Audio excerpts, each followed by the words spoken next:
Hey there, my beautiful friend. It's so lovely to have you back here in the space with me. It's Dana Teresa, the metaphysical mentor. Welcome to episode number 62 of the Energy Center podcast. And when I was feeling into just this morning what I wanted to transmit to you today, I really wanted it to come from the heart space, and I really wanted it to go even deeper into what I shared last week.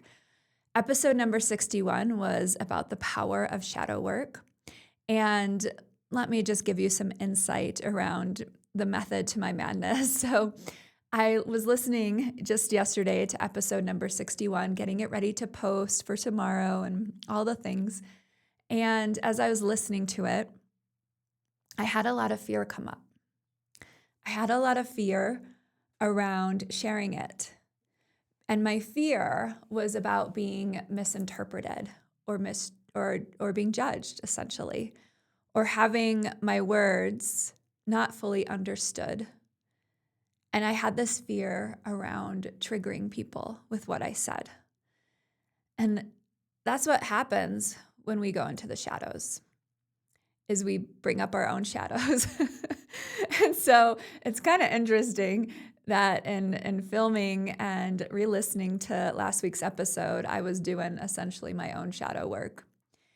And I feel like this is a really important lesson, transmission, information for all of us to receive right now, because we are in this time, this space of huge transformation.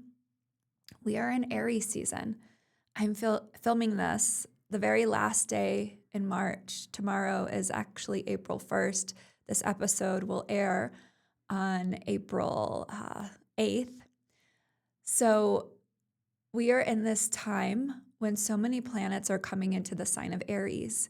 And Aries is the sign of fire and new beginnings and rebirth and renewal.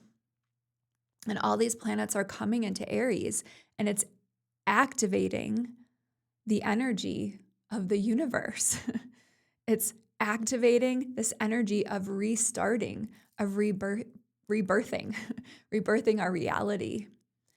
And so what the element of fire does is it does what fire does. It burns things down so that something new can rise back up again. That's what feels like is going on in my life right now, is that in a lot of good ways, in some good ways, things are being burnt down. And this process of transformation, it doesn't always feel that fun to our human. It doesn't always feel that exciting or something that we really want to do, but sometimes it is so necessary. And so the things that I am transforming and transmuting in my life right now are a lot to do with my business. I'm like rebuilding so much of my business right now to focus more on my authorship, to focus more on my book and what I'm bringing into the world. And in doing so, I'm also coming into the space of being more and more of who I am, more and more of who I'm sharing a lot more than I ever have before. And there's things in my relationship that are shifting as well. The way that my partner and I are connecting and being in relationship is shifting, and old ways and patterns that we've been in relationship together that haven't been serving us are being burnt down because it's necessary. It's necessary for us to continue and take our relationship to the next level. And all of this, I'm going to say it, is really freaking scary. It's really scary because we get used to being one way. And when things change and when things transform, it's like we don't know who we are anymore. Things might feel a little uncertain. They might feel unsteady at first. And so this fear that was being triggered within me when I re-listened to the last episode was an opportunity for me to meet it and to see it. And maybe even I'm doing some of that now with you guys. Maybe this is like live shadow work in progress. Tune in. Dana Teresa, the metaphysical mentor, goes into her shadows right now, live. And that's what it feels like is happening. So I want you to know that whatever is happening in your life, the transformation, if it feels like the fire is really strong right now, and if it feels scary and uncertain, and you feel worried about the future, it's okay, because fear is a basic human characteristic. Fear is a basic human experience. We all have fear. We all have fear. It's a part of our experience of being a human. And from an evolutionary standpoint, fear has kept the human race alive for millennia and millennia, hundreds of thousands of millennia, actually. I believe the human race is like 300,000 years old. And beyond that, when we let the fear take over, when we let the fear control too much, then it can be a hindrance. Then it can block us. Then it can take over. And so the thing that was bringing me fear in last week's episode was when I was talking about Jeffrey Epstein and the war in Iran. Because I said what our shadows need is love. And that's truth. And what I feel I want to bring in to invite in more clarity to this is that when someone is not confronting their shadows, then the shadow takes over. And then they can do, and when it takes over so much to an extent, then it succumbs, and then the shadow starts to express itself out into the world by possibly doing things that are causing the shadow to be seen. And so how do we find, and it's because of imbalance. And so how do we find balance between our light and our shadow is that we bring in the love. We learn to love ourselves. We learn to accept the negative parts of our being. We learn to confront our shadows and work with our shadows so they don't succumb us and our actions and the things that we do and the harmful effects that we can have on other people. So I wasn't saying that, oh, just love these wrongdoers in the world and everything will be okay. It's like, no, like understand why they are doing the things that they do. And then from a place of love and compassion, you can feel that understanding. And that dissolves the shadow. That doesn't let the shadow take over. So fear is something that's really interesting because fear lives in our root chakra.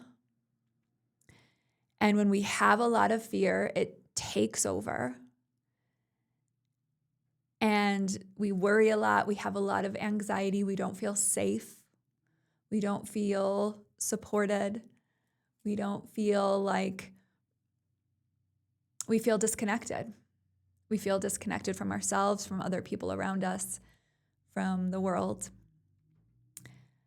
And when we have a lot of fear, then the fear takes over and we're not listening to our wisdom and we're not listening to our soul.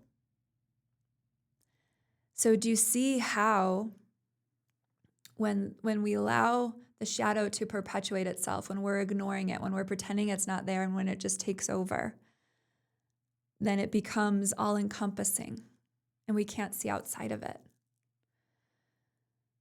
And I'd love to offer you some shadow work right now.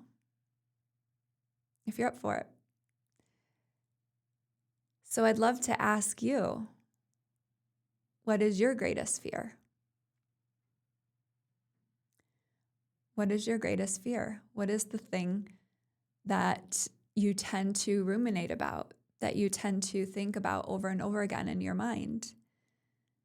And you never seem to get anywhere with it. It's just this repetitive fear that keeps coming and coming and coming. And what if this and what if that? And oh my goodness. I would say I've had and experienced so many different fears in my life. The fear of being judged is probably the biggest one I can think of. That goes back to my experience with my mom, who I grew up with and was a schizophrenic. I was so afraid that if people found out about my mom, then I would be judged.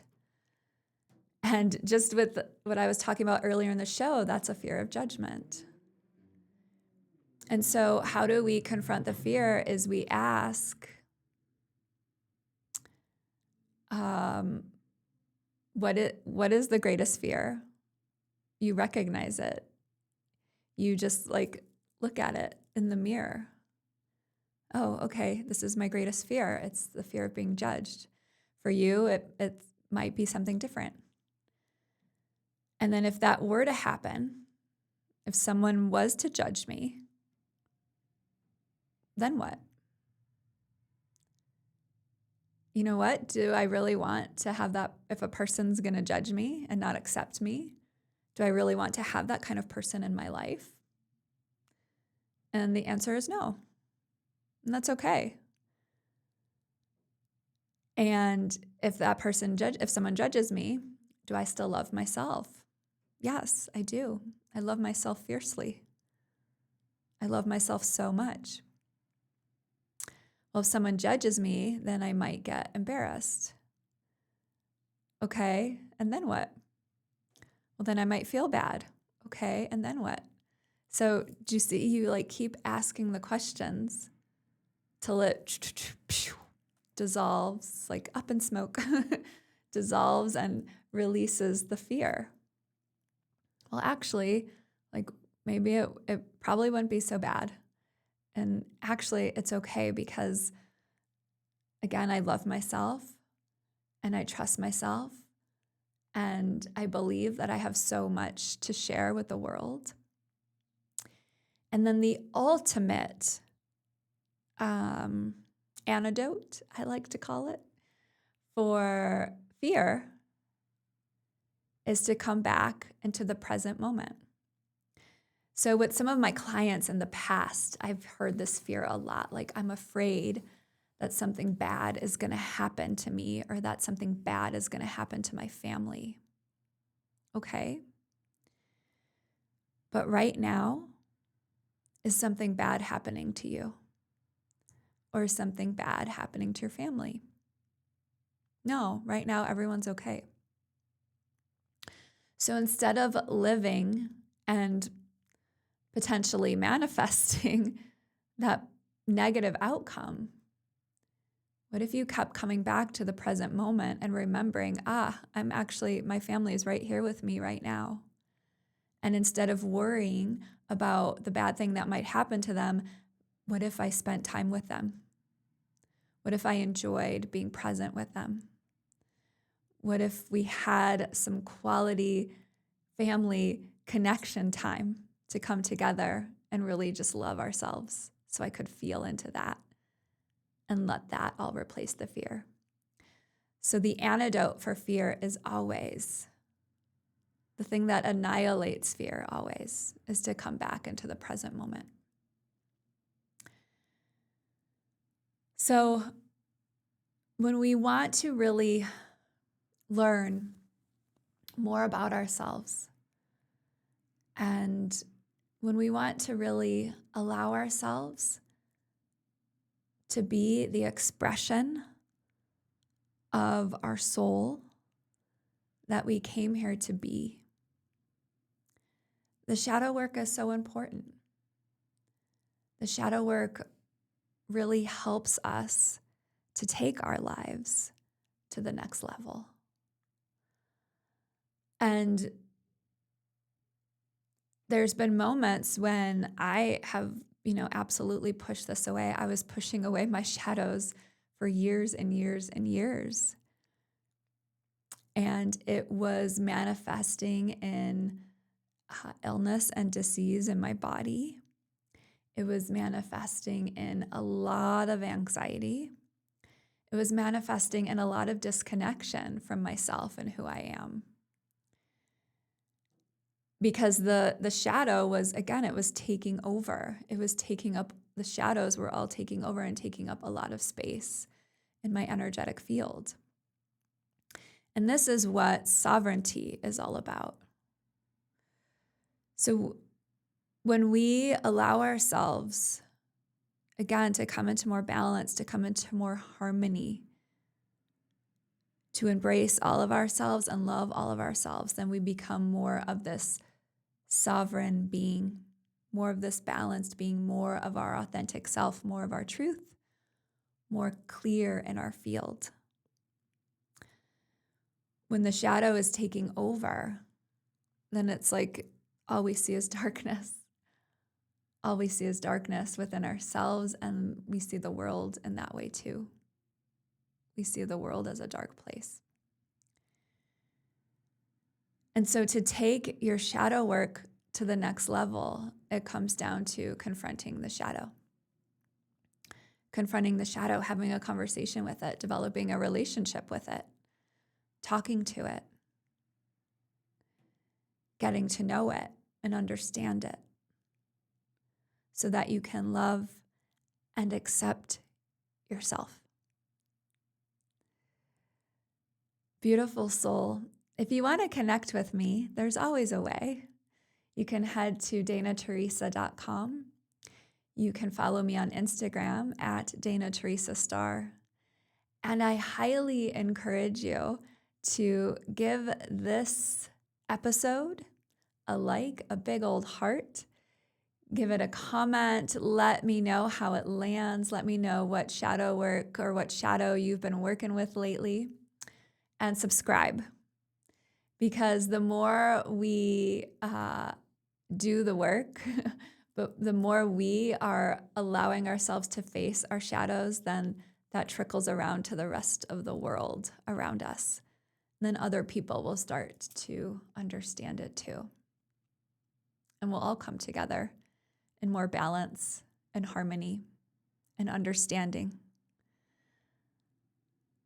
Thank you for tuning in. I feel so blessed and honored to have you as a listener, as a viewer. And I hope that you have a wonderful rest of your week. And through all of this fiery Aries energy, always come back home to yourself, always come back down to earth. That will help you stay grounded and connected to yourself. And that will help the transformation come through in a more supported way, in a way that feels more aligned and supportive and nurturing to you instead of like super chaotic. But thank you. I'm so honored and blessed to have you. And I hope that you have a wonderful week. I'll see you next time. Namaste.